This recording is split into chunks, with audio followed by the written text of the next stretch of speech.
and you see there are more crowds here than usual, more media than had been here earlier this week, and that's because it's been reported already that one of the key witnesses in the trial might be on the stand, Michael Sosa Reyes. He actually was the most significant witness for a long time that we were expecting, because early in the case, he actually had fled to the Dominican Republic after Junior was killed, and then he flew back to New York and showed up at the precinct in the Bronx and basically enabled the house of cards to fall in this case, because he gave crucial information to the police about who allegedly was involved in Junior's murder outside the bodega last June 20th. By June 24th, the first 6 suspects were arrested in New Jersey. Kevin Alvarez was already turning himself in at the precinct. And once Alvarez got involved as a witness, that was only a couple of weeks before the trial started. That became significant. Good afternoon. This is Mary Murphy for PIX 11 News, and I'm reporting from the Junior trial.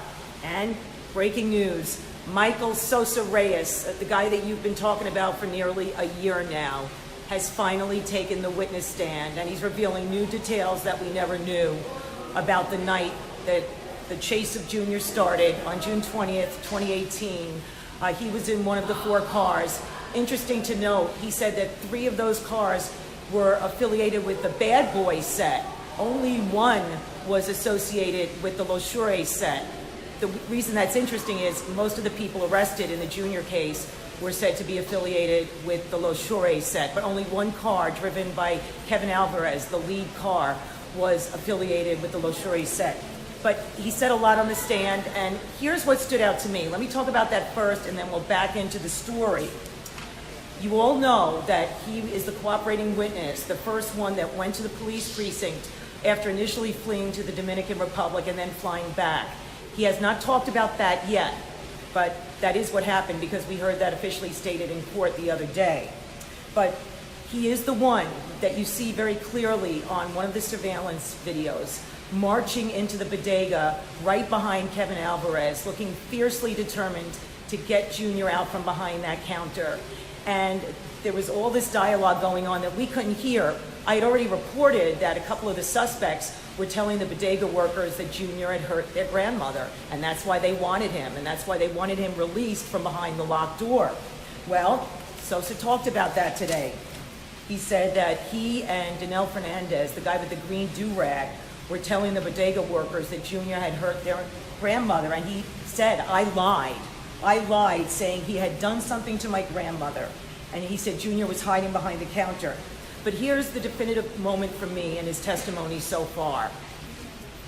He's the one that walked away, even though he was trying to get Junior out from behind the counter with Kevin Alvarez and another guy. You see on the surveillance that he walks away at a specific moment and leaves the bodega, and he does not participate in the attack. So he said, this is the reason. He said, at one moment I saw him scared, and he reminded me of a person that I had seen previously. When I saw his face, my attitude changed because he reminded me of a person I had seen before. Now, I need to note that Junior's mother and father came to court for the testimony today. His mother had not been here in the courthouse for just over a week. She was very upset last week when she saw footage of her son hiding under a sink that she said she hadn't seen before. But she came back today for the testimony of Michael Sosa Reyes, one of the key players in this entire case, the one who really started this police investigation to go into high gear, because he started identifying some of the alleged players on June 23rd last year when he came to the precinct early that morning.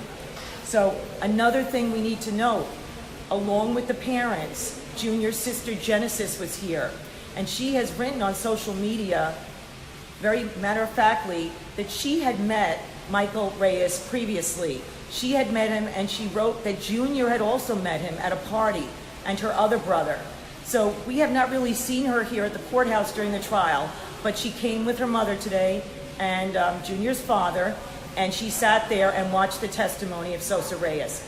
To me, Michael Reyes seemed calmer than the other star witness, Kevin Alvarez. Michael Reyes did not belong to the Los Shores. He belonged to another set, the Bad Boys, all part of the Trinitarios gang but he had different rules, and so I guess it wasn't quite as tough for him, perhaps, as it was for Kevin Alvarez. Still very, very tough to do something like this, to testify in a case and point people out. Just my observation, he did not seem as nervous as Kevin Alvarez was on the witness stand last week. So we finally learned why Sosa Reyes said he left the bodega. He said it was because he saw Junior's terrified face and he recognized him as someone he had seen previously, and he left. And then he proceeded to say that when he ran outside, the cars were still out there and some of the other guys, and then he saw Junior being dragged out on the sidewalk, and he said that he was fighting for his life. He identified Kevin Alvarez, the guy with the green do-rag, that's another person, Manuel, a person he called Diente, who was identified in court as Jose Muniz, the guy with the machete. He said they called him Diente because he had something with his teeth. So it's sort of like a nickname referring to a dentist. The other person, he said, Wolfanito. It's already come out in court previously that Wolfanito was a nickname for another defendant, Antonio Rodriguez Hernandez Santiago. And he said he saw them around Junior, and he saw a guy that had put a shirt over his face. He said that the attack that he witnessed had a very bad effect on him.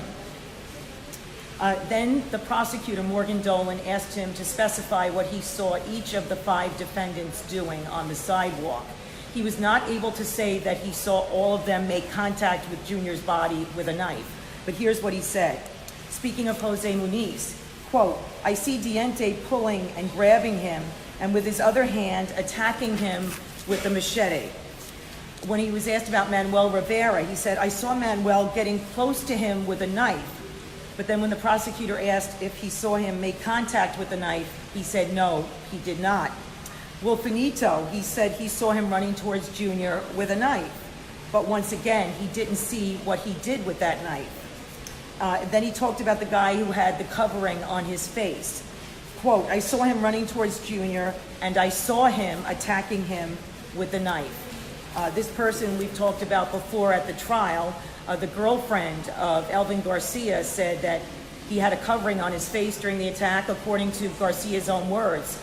Earlier this week, she said that Garcia pointed himself out on the video, on the surveillance footage.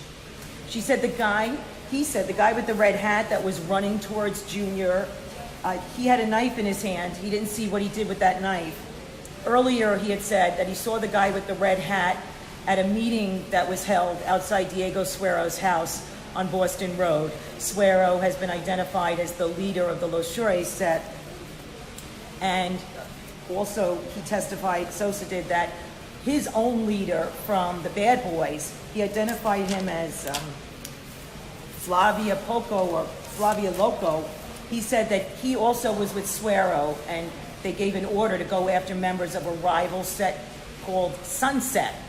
Now, we've reported before that the defendants here, according to what prosecutors say, made an assumption that Junior was a member of Sunset, a rival set.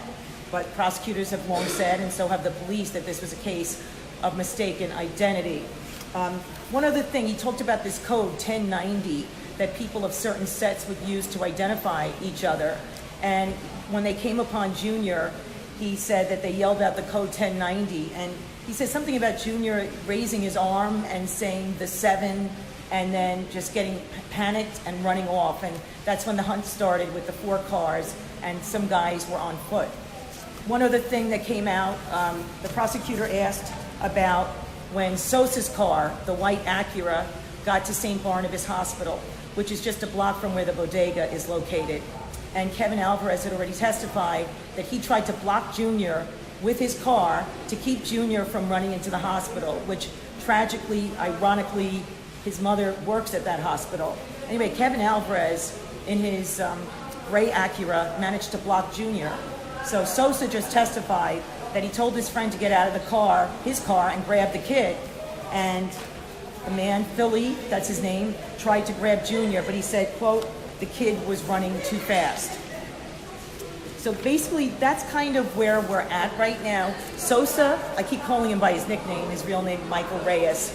Reyes is testifying in Spanish. There's an interpreter right next to him on the witness stand. So the prosecutor is asking questions in English, and then the translator is giving the words in Spanish to Reyes, and then the response has to be interpreted and then spoken in English. So it's going pretty briskly, but there is translation involved. Very compelling. The courtroom has been full.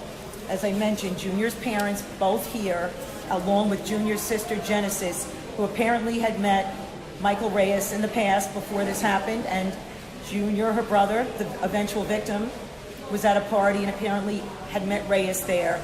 And perhaps that's why Reyes said that he recognized Junior as someone he had seen previously, and he said that was the reason why he left the bodega and did not pursue the matter anymore. But he witnessed what happened to Junior, he said, and it had a really bad impact on him. Basically, those are the headlines. When he first came in, I noticed he was wearing a light blue button shirt, kind of the same uniform, so to speak, as Kevin Alvarez had worn when he testified last week. He acknowledged he was a member of a gang.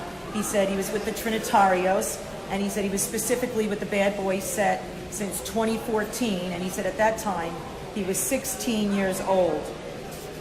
And he acknowledged that there were problems between the Bad Boys and this other division of the gang, the Sunset. Apparently the bad blood started because two members of Sunset had left and joined the Bad Boys. And then when this guy from Sunset got out of jail, he was really upset that these two guys went and left the group and went to the Bad Boys. So, we got a little bit of the backstory of how the bad blood started. Sosa said he started that evening of June 20th at a baseball field, and then he ended up going over by Diego Suero's house on Boston Road.